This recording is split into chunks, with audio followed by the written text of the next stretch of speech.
compartiendo ideas para un mejor vivir, llevando soluciones que te harán feliz, ofreciendo herramientas que te harán surgir. Somos parte de tu vida, somos Grupo SIP, impulsándote en tus sueños, caja de herramientas.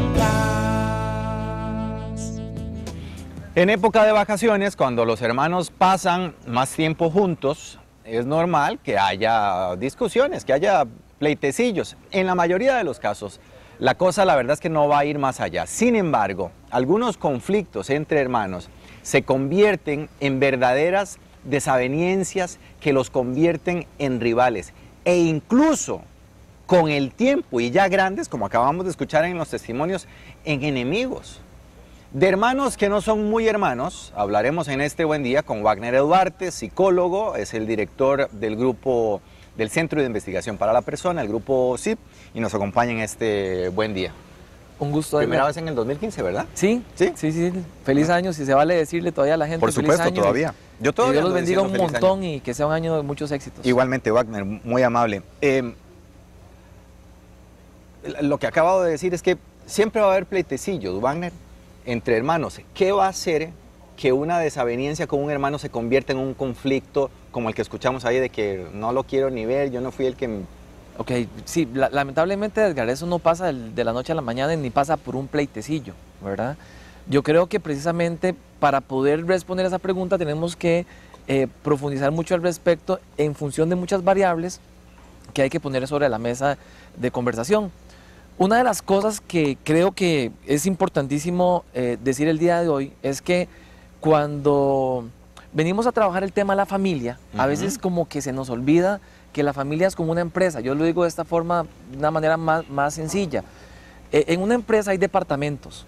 Hay un departamento de contabilidad, un departamento de mercadeo, hay un departamento de finanzas, en fin, hay una serie de departamentos y cada departamento tiene una función. Cuando usted precisamente ve la familia desde ahí, es un sistema, hay subsistemas y cada subsistema tiene su función, al igual que una empresa. Por ejemplo, subsistemas que hay en la familia, los papás son un subsistema. Subsistemas que hay en la familia, esos departamentos de los cuales estoy tratando de hacer referencia con la metáfora. La pareja es un subsistema. Los hijos son otro subsistema. Los hermanos son otro subsistema. Cada uno de esos subsistemas, incluso podríamos mencionar a la persona como tal, es un subsistema, tiene una función. La función de los padres, ¿cuál sería? Podría ser el liderazgo, la guía. Educar. Sí, ¿verdad? correcto. La función de la pareja, ¿cuál sería? Acompañamiento, asesoría. Pero pareja como tal, como vínculo de pareja. Amarse, construir un proyecto ya en común, en fin. Es que yo lo estoy convirtiendo ya como a una empresa. No, pero está bien, está bien. Los hijos, ¿cuál es la función de los hijos? Son los mismos miembros, ¿verdad? Son los mismos miembros, los hijos y los hermanos, pero tienen diferente función. Los hijos tienen la función de obedecer, pero ¿cuál es la función de los hermanos? Y aquí sí voy a hacer una pausa. Okay. ¿Cuál es la función que tiene un hermano? Porque por ahí es donde hay que empezar. Cuando usted me hace la pregunta de que por qué se llega a ese nivel, de que no quiero ni ver a mi hermano, a mi hermana, no me hable de ellos, no me lo soporto. Ok, perdón, tal vez fue que en nuestra dinámica familiar perdimos de vista cuál es la función de los hermanos. Un papá y una mamá necesita tener bien claro cuál es la función de los hermanos para que en un futuro, cuando ya sean adultos, los niños que hoy están de vacaciones y que entonces dicen, ay, ya no me lo soporto, Dios mío, que entren en las clases porque todo el día pasan, mami, mire, dígale que me devuelva esto, mami, no me deja ver tele, mami, dígale que apague el aparato porque yo quería ver el programa, uy, Dios mío, no me lo soporto, Dios mío, que entre en las clases. Para que esa señora no se ofusque, ¿verdad? Para que ese papá no se amargue la vida, la existencia, necesitamos entender cuál es la función de los hermanos. Y aquí hago la pausa. ¿Cuál es la función de los hermanos? Bueno, la función de los hermanos es una. Bueno, son dos, pero voy a enfocarme en esa primera parte en una. La función de los hermanos es complotear, ser cómplices. O sea, en buena teoría, a la persona a la que yo debería llegar a contarle mis primeras, decimos en Costa Rica, mis primeras tortas, ¿verdad? Mis metidas de pata, decimos en Costa Rica, hacia mi hermano, a mi hermana. Cómplices, aliados. Exacto, pero usemos más esa palabra cómplice. Cómplices. Me gusta porque habla de complot, habla de algo que está ahí, ¿verdad? Que es como un secreto entre ambos, Entre ellos. que precisamente fortalece ese vínculo entre hermanos. O sea, yo no tenía, yo le llevo a mi hermana, le llevo 15 años de diferencia, ¿verdad? El regalo de 15 años de mi mamá fue: Wagner, vas a tener un hermano. Yo le dije: ma, usted todavía puede tener hijos. O sea, era increíble para mí. Entonces yo no tuve, que eso es un factor que influye muchísimo, la posibilidad de crecer en ciertas etapas de mi vida a la par de una figura que cumpliera esa función de cómplice. Fraterno. Entonces yo tuve primos, por ejemplo, tuve un primo en particular que era mi cómplice. Entonces yo recuerdo a mis 10 años cuando tuve mi primer contacto con un cigarro, ¿verdad? Por eso de las malas influencias, y a quien yo llegué a contarle que yo había fumado fue a mi primo, ¿verdad? O sea, uy, eso no me va a creer lo que hice, fumé, ¿verdad? Y ese era como un secreto, ¿verdad? Que existía porque había un complot, ¿ok? Entonces, ¿qué es lo que pasa con esto, Edgar? Que a veces los papás, las mamás, al perder de vista la función de los subsistemas, es donde empezamos a generar familias disfuncionales. Yo no me imagino al departamento de contabilidad viniendo aquí al programa de Buen Día, diciéndole a la producción de Buen Día cómo tiene que hacer los planos de las tomas desde la cámara. O sea, no, contabilidad tiene una función. Así como tampoco me imagino a la gente de recursos humanos, por ejemplo, metiéndose a la gente de contabilidad, diciéndole cómo tienen que ejecutar ciertas cosas técnicas en cuanto a la contabilidad de la empresa. O sea, cuando se violenta la función del subsistema, es donde empieza la disfuncionalidad. Okay. El ser una familia disfuncional no lo hace que falte el papá, la mamá, que haya alcoholismo. Eso es un elemento que propicia disfuncionalidad, pero no es lo que hace una familia disfuncional. Lo que hace una familia disfuncional es que no se cumplan las funciones tal y como deberían cumplirse. Entonces, lo que yo necesito como papá, como mamá entender, es que cuando los chicos tienen esas peleitas, que usted decía, peleitas, hace muchos años leía a alguien que hizo una investigación, dice que al día hay 5 peleas entre los hermanos, al día. Entonces, estamos hablando de hermanos de edad escolar. Bueno, es que ese es un factor al que tenía que hacer referencia. La edad. Influye en esto de cómo se resuelve el conflicto, las peleitas, depende mucho de la edad de los hijos, ¿verdad? No es lo mismo chicos de 2, 3 años a chicos de 10, a chicos de 15. Correcto. A hijos de 30, 40, 50 porque siguen siendo hijos, con un montón de problemas seriosísimos, ¿verdad? Yo me encuentro, cuando trabajo en todo lo que es la parte de psicología organizacional y todo lo que hago de consultorías, me encuentro empresas familiares, por ejemplo, que están a punto de la quiebra por un conflicto entre los hermanos, porque cuando la empresa pasa a la segunda generación, se le da a la empresa a los hijos, entre ellos hay una rivalidad increíble porque el ser el gerente general es símbolo de poder y entonces la empresa está a punto de quebrar porque no se ponen de acuerdo. No se ponen de acuerdo. Entonces, la edad influye en los símbolos de poder, que es lo que acaba de mencionar con el ejemplo de la empresa familiar. O en el caso de hijos más pequeños de que, mami, pero ¿por qué papi se lleva solamente a mi hermano a hacer mandados y a mí no? Eso es un símbolo de poder. O ¿por qué a fulanito le prestan el carro y a mí no? Símbolo de poder en los adolescentes. O ¿por qué a aquel le compran más regalos que a mí? Símbolo de poder en los adolescentes. Influye la edad, pero también en términos de brecha generacional. Cuando tengo hijos de 15 años con chicos, con hijos de 6, 7 años.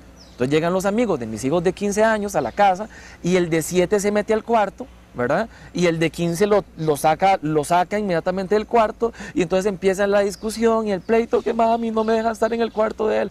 Mami, dígale que no entre, yo estoy aquí con mis amigos, que no sea necio. Y entonces hay una brecha generacional que influye en el conflicto. Podríamos hablar ahora sí como de otro elemento que es al que me estoy refiriendo, que es la dinámica familiar en sí misma. Entonces, cuando perdemos de vista este primer punto al que yo me estaba haciendo referencia, y es a las funciones que tienen precisamente los hijos, y no dejamos que ese complot se desarrolle, porque tenemos que entender que eso es lo que estaba tratando de decir con esto de la estadística, 5 peleas por día. O sea, si son las 11 de la mañana y ya llevan 2 discusiones, tranquila, señora, le faltan 3 todavía, ¿verdad? Incluso alguien dijo en esta investigación, es que la leí hace muchos años atrás, que se pasa la tercera parte del tiempo peleando. O sea, y de forma sarcástica, si usted multiplica 15 años y eso lo multiplica por 5 peleas diarias, estamos hablando de más de 27.000 peleas en 15 años. Entonces, ahora que estás diciendo eso, Wagner, pero no significa que si yo tengo peleas con mi hermano en edad escolar y adolescente, o infantil y adolescente, no significa que yo vaya a tener una mala relación ya de adulto. Porque, digamos, tal vez el objetivo de la entrevista hoy es hablar mucho de cómo los papás y las mamás deberían fortalecer los lazos fraternales. Porque es en la adultez donde se echa de ver qué tipo de relación tengo yo con mis hermanos. sí, lo que pasa es que te voy a darle le voy a poner la otra cara, ¿verdad? Así como lo estás planteando, te voy a poner la otra cara. Yo conozco también familias que los hijos pareciera como que nunca tuvieron conflictos en su etapa infantil o en su etapa de adolescencia, pero llegan a la etapa adulta y eso es un caos. Entonces, que en una familia los hermanos tengan relaciones sin mucha tensión y sin mucho conflicto, tampoco garantiza que en la adultez van a tener una excelente relación. Okay. Porque escuche lo que te voy a decir. A mí me llama mucho la atención cuando hay personas que hablan mucho en función de que, no, mi pareja y yo y mi pareja nunca tenemos conflictos, en mi familia todo es muy bueno, hay mucha armonía, que aquí y allá. A mí me preocupa un montón porque yo me pregunto, ¿qué pasará con esa pareja o qué pasará con esa familia el día que tengan un conflicto? ¿Cómo lo van a poder resolver? Porque gracias al conflicto es que aprendemos o desarrollamos mecanismos para enfrentar el conflicto. En otras palabras, es revelador, eso sí es revelador, la forma como se resuelve el conflicto, pero no es revelador el hecho que hayan muchos conflictos o que no existan conflictos. Okay. O sea, lo importante es fijarse cómo los hermanos, aún chiquitos, arreglan sus problemas. Sí. Antes de desarrollar la manera que vos nos venís a proponer de cómo alimentar la alianza fraternal, voy a escuchar a Walter Campos, que ya tiene varios comentarios, porque desde temprano vi que ya había varios testimonios. Walter. Sí, muchas gracias. Vamos primero con el de Dana Delgado, que de alguna manera refleja varios que hay acá, donde las personas exponen que ellos piensan que los padres son los responsables de esas diferencias entre hermanos. Concretamente, en el caso de Dana, dice que, por ejemplo, la mamá de ella siempre puso preferencias entre sus hijos. Hay varios comentarios sobre esta misma línea. Diana Marín dice que un problema de la cultura latina es que uno tiende a decir que uno tiene que soportarse a fulanito por ser familia. Dice que ella quiere a los hermanos, pero no quiere cargar con sus problemas, que no significa que la gente tiene que aprender a ser responsable y no creer que porque somos hermanos, somos, por ejemplo, banco para sus deudas o que estamos para alcahuetearlos, que de larguito mejor y que así está todo el mundo más feliz. Y Ana Paula Villalobos tiene un problema bastante serio, porque dice que tiene 2 hijos, el varón de 5, la niña de 8 meses, que desde que nació ella, él se porta muy mal con la hermanita, que incluso la agrede físicamente, que lo ha visto hasta con almohadas y que tiene miedo de que pueda pasar algo más serio y que necesita un consejo urgente. Esos son algunos de los que tenemos por ahora. Perfecto. Bueno, la primera pregunta de si son responsables los padres, yo creo que se va a responder a lo largo de estos conceptos que Wagner nos viene a desarrollar. Voy a ir uno por uno para que los vayamos comentando. Wagner dice que para alimentar la alianza fraternal, como primer punto es no romper de ninguna forma lo que estabas vos abogando, el complot entre los hijos. Explícame eso Sí. con lo que vamos a ir viendo en pantalla de una sola vez. Sí, Edgar, nada más paréntesis, qué frío tengo. Sí, está haciendo frío.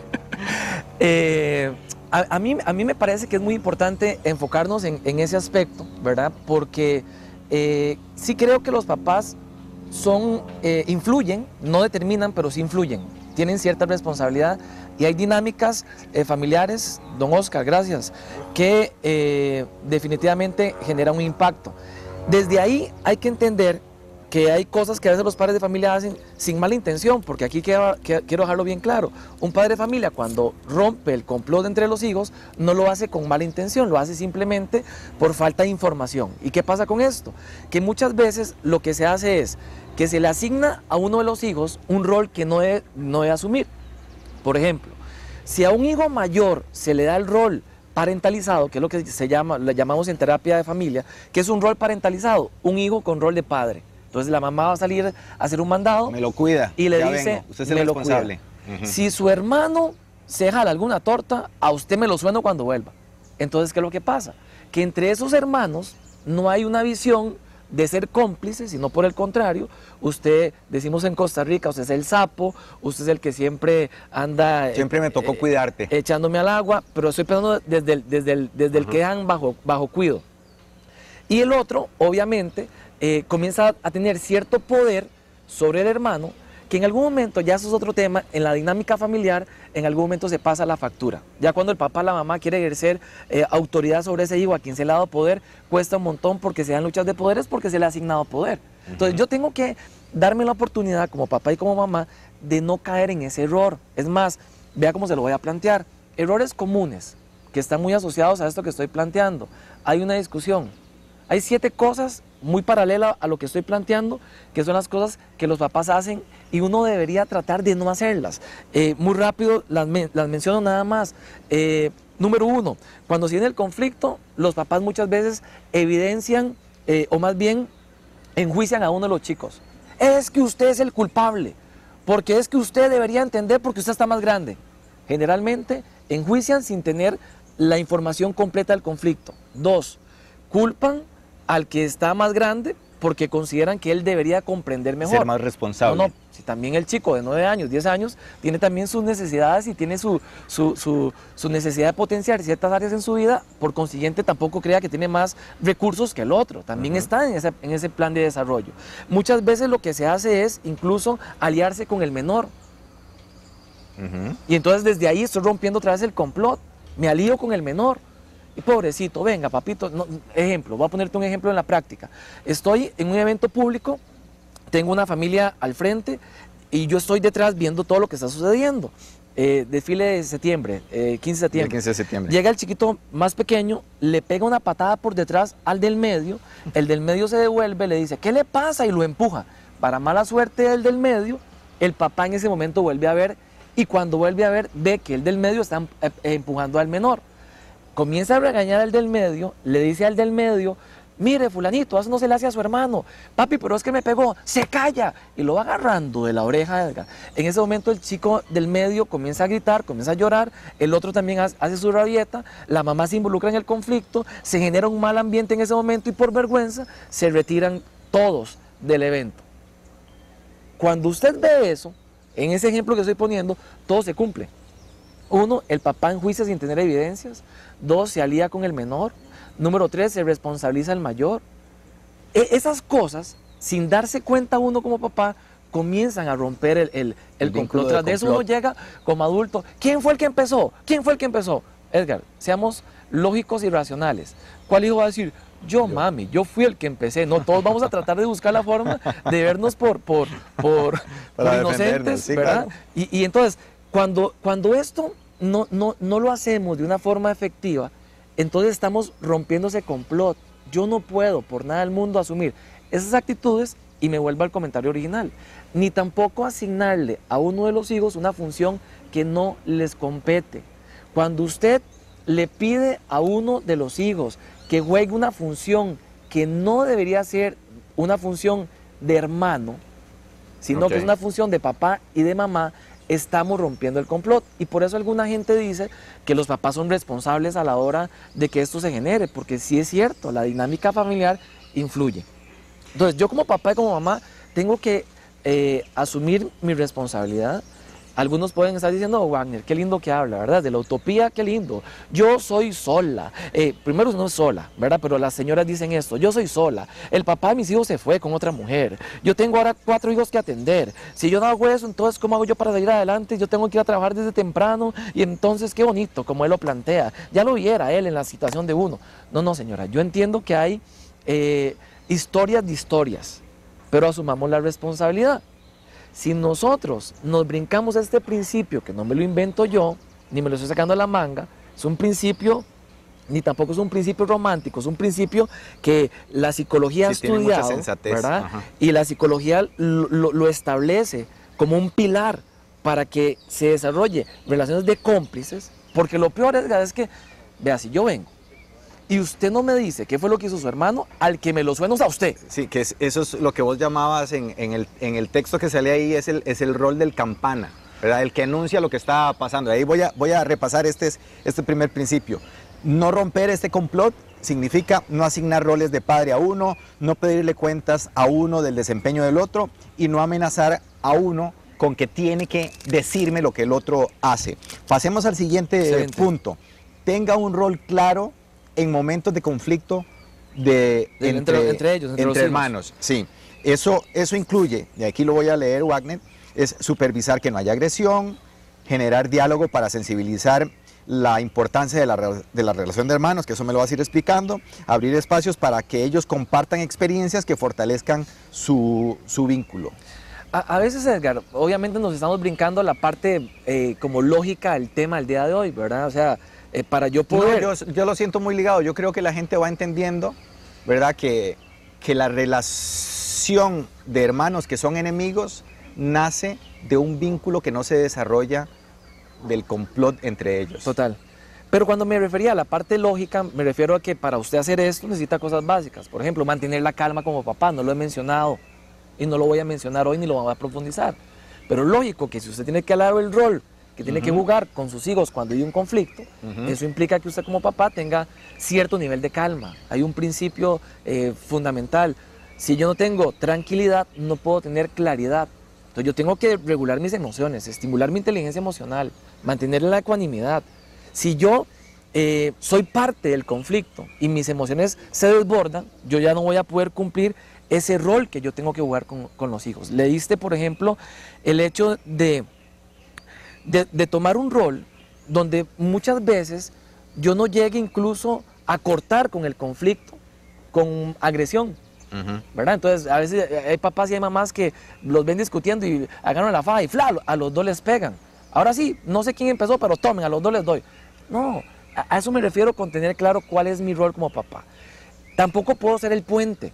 ¿Y qué es ser el puente? Es agarrar a los hijos y decirles, venga, pídale perdón a su hermano. Dígale que lo quiero mucho. Devuelva. O sea, yo no puedo hacer ese rol de puente porque algún día he visto esas cosas, por eso es que me río. No, yo creo que todos las hemos visto y cuidado si no las hemos vivido también, ¿verdad?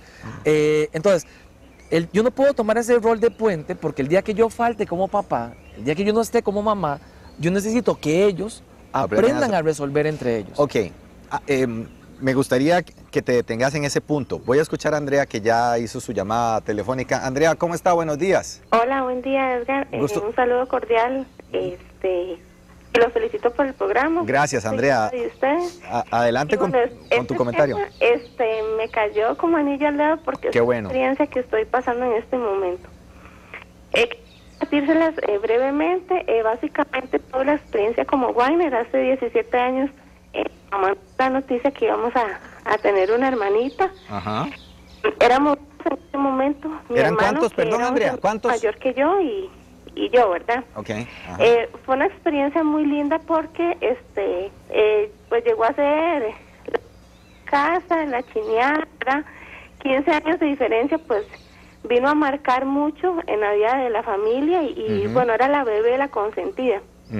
A los 6 años mi hermano mayor murió, entonces quedamos ella y yo a los 2 años pues decidí, ¿verdad? Una relación de noviazgo 3 años, muy bonita. Me enamoré y decidí casarme. A partir de ahí, pues todo que hoy por hoy, 10 años después que estoy casada y estoy con mi esposo, gracias a Dios ha sido una familia de bendición, con sus altas y bajas, pero con la mano de Dios hemos salido adelante, ¿verdad? Y hoy por hoy, pues para mi mamá no he sido como la hija, digamos, ¿verdad? La hermana ejemplar, porque tal vez ella sintió que yo la abandoné o que no estuve ahí para seguir como aquel proyecto, aquellos pensamientos que en ese momento mi hermano tenía, ¿verdad? De apoyarlas, de estar con... Porque mi papá siempre fue un padre ausente, ¿verdad? Entonces, pues ha sido muy difícil porque llega un momento en que sí considero que los padres tienen mucho que ver en esto, la forma en que nos hacen ver las cosas, porque que para mi mamá, digamos, yo soy la que tengo que pedir perdón, yo soy la que tengo que entender a mi hermana que tiene 15 años menor que yo, yo soy la más madura, yo soy la que... Entonces, tal vez uno no puede querer corregirla en algo, ¿verdad? A ella, porque ya yo quiero, ya yo no la entiendo, ¿verdad? Y ella ya tiene 19 años. Okay. Entonces, eso cuando pasa alguna diferencia pequeña, como dice Wagner, llega un momento en que tal vez no hay muchas diferencias, pero cuando hay una mínima, eso, ¿cómo hace uno para solucionarlo, verdad? Sí. Porque no siempre, yo le digo, mamá, pero yo no hice nada, ella tal vez en su momento falló, ¿verdad? Sí, no construyeron ese vínculo. Gracias, Andrea, es un muy bonito ejemplo que yo creo que le permite a Wagner utilizarlo para la explicación que sigue. Que estés muy bien, un abrazo, Andrea. Muchas gracias, igualmente. Hasta luego. Lo que pasa es que qué pena con Andrea porque hubo partes que no escuché muy bien. Sí, se entrecortaba. Tal vez me suben el retorno aquí un poquito. Sí, no, básicamente que ella siente que por la diferencia de edad, la mamá todavía le reclama a Andrea que ella tiene que seguir siendo un ejemplo.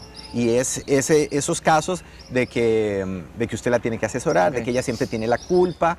Y es comprensible porque escuchándolo desde Andrea, uno puede entender cómo yo puedo construir de manera, no sé, tal vez injustificada, diría yo, como un rechazo, como un reproche a mi hermana, que por culpa de ella mi mamá me pasa diciendo que yo soy una mala hermana. Pero es que qué buena la palabra que pusiste en la mesa porque no la íbamos a considerar el día de hoy, es la palabra culpa. O sea, lo que pasa en muchas dinámicas disfuncionales a nivel de la familia, me refiero, es que operan mucho de la culpa. Y entonces cuando te hacen sentir mal porque no estás cumpliendo una función, al final es donde uno, ya como adulto, por eso yo le decía ahora hace un rato, ¿verdad? La familia influye, pero no determina. Okay. Yo llego a un momento en mi etapa adulta donde yo tengo que decir, me toca el momento de tomar decisiones y decir si esto que mi familia me vendieron, yo lo sigo comprando o no. Okay. Entonces a uno le asignan roles, pero hay roles asignados, pero hay roles asumidos. Ajá. A mí me asignaron el rol también. Yo creo que una vez hablamos de eso. A mí me asignaron el rol de que yo tenía que ser el hermano papá de mis hermanos. ¿Okay? Llegó un momento donde yo dije, no, yo no voy a seguir siendo el hermano papá de mis hermanos, yo soy el hermano. ¿Por qué? Porque cuando yo hice consciente esto de lo cual estamos hablando hoy, Edgar, por lo menos lo hice consciente en mi vida, yo entendí que lo que se estaba provocando era mucho distanciamiento. Hoy, por ejemplo, déjenme contar mi testimonio muy rápido. Hoy, por ejemplo, yo veo a mis hermanos y tienen un complot increíblemente rico. Entre ellos. Entre ellos dos. Conmigo no lo tienen tan desarrollado por una razón muy sencilla. Porque lamentablemente durante mucho tiempo yo jugué un rol donde no les permitía a ellos ser ese cómplice. Entonces, ¿qué significa? Que yo tengo que jugar horas extras con ellos para precisamente ir construyendo un vínculo que se tuvo que haber construido en otro momento de la vida. Pero que la dinámica familiar en la que yo estoy inmerso, que es una dinámica disfuncional como muchas otras, la diferencia es que yo la tengo muy consciente y otra gente todavía no la ha hecho consciente, al final no me lo permitió, pero yo tengo que tomar la decisión de decir, no, suave, ¿cuál culpa? Entonces yo recuerdo una cena, perdón, que es lo que voy a contar y con todo el respeto a mi mamá, ¿verdad? No se me olvida el día que mi hermano agarró un limón y le pegó en la espalda con el limón a una compañera en la escuela, no se me olvida ese momento. Para esa época yo ya estaba participando en Buen Día y no se me olvida que en esa semana había tenido la posibilidad de haber experimentado dos cosas a nivel laboral. Uno, había estado aquí en Buen Día desarrollando temas de familia. Y dos, había estado en la escuela de mi hermano trabajando con los docentes, impartiendo una capacitación. Entonces mi mamá me llama y me dice, Wagner, no sabe usted lo que hizo Marvin. Le pegó en la espalda con un limón y lo pusieron a hacer un extra clase y le quitaron puntos y ahora él tiene que hacer una exposición sobre el respeto. Entonces queremos que usted venga aquí a la casa y le ayude a él a montar la charla que tiene que dar mañana. Porque yo, ¿acaso yo lo mandé a él a dar limonazos a nadie por la espalda? ¿Qué salta en ese momento de expresión en una dinámica disfuncional? Maligo, ¿cómo usted no va a llevar a su hermano si usted se dedica a dar capacitaciones y yo sé que usted le puede... Pues yo no tengo por qué asumir por él las consecuencias. ¡Qué bárbaro usted! ¿De qué le sirve? Y las mamás usan aquella famosa frase. candil en la calle, oscuridad en la casa, qué barbaridad, si la gente supiera. No, suave, perdón, no me genere culpas, porque con la culpa no va a lograr nada conmigo. Sí. ¿Por qué? Porque yo tengo que liberarme de la culpa, Edgar. Si yo no me libero de la culpa, entonces yo sigo jugando en ese rol que me quiere asignar mi mamá y no voy a permitir que entonces yo elija ser la persona que quiero ser en función de no solamente mi proyecto de vida, sino en mi relación con mis hermanos. Wagner, una última pregunta, ya tengo el tiempo encima. Te la dejé pendiente. ¿Cómo hacen entonces los papás para no ser el árbitro, sino que los hermanos tengan la capacidad de construir ese vínculo fraternal que les permita resolver sus problemas más adelante? Ok, hay una técnica muy Breve, rápida por favor. que se llama miras. Nosotros le llamamos en el grupo SIP el proceso miras. ¿Qué es el proceso miras? Es un proceso de mediación. Ese es el rol que yo tengo que asumir. ¿Qué es ser mediador? Eso, mediador. Miras.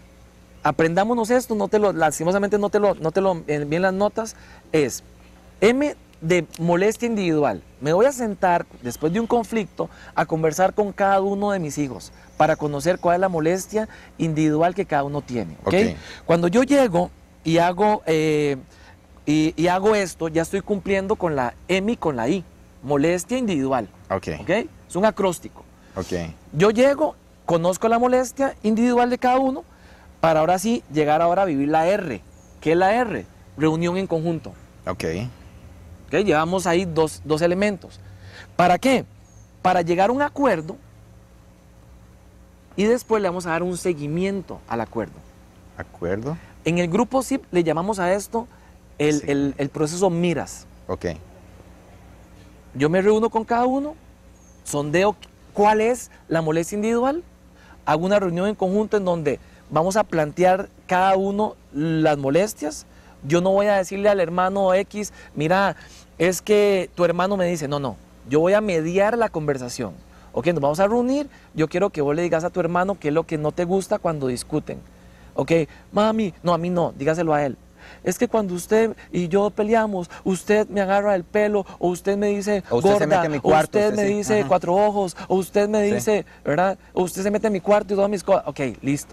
Ok, lleguemos a acuerdos.